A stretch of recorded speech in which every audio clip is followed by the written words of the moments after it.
Fluff Lodge. That's probably a better name for it.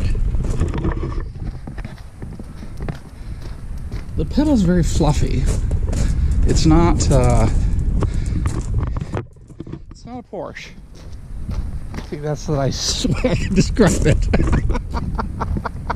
Drives like a Cadillac. But you know what? I think it's going to drive home. Not with these godforsaken tires, but I think it's going to drive home. I thought my brakes were stuck a little bit, but I think I was just sitting in a rut. Let's go back and look. I gotta call Southern Tire Mart and tell them to come raid my wallet, because I don't have the energy to change the tires. Oh yeah, I was down in a hole. 1 hole, 2 hole. Yeah, I was down in a hole. That explains why it took some power to get out. Yeah, it's like running over a parking shock. Not a big deal.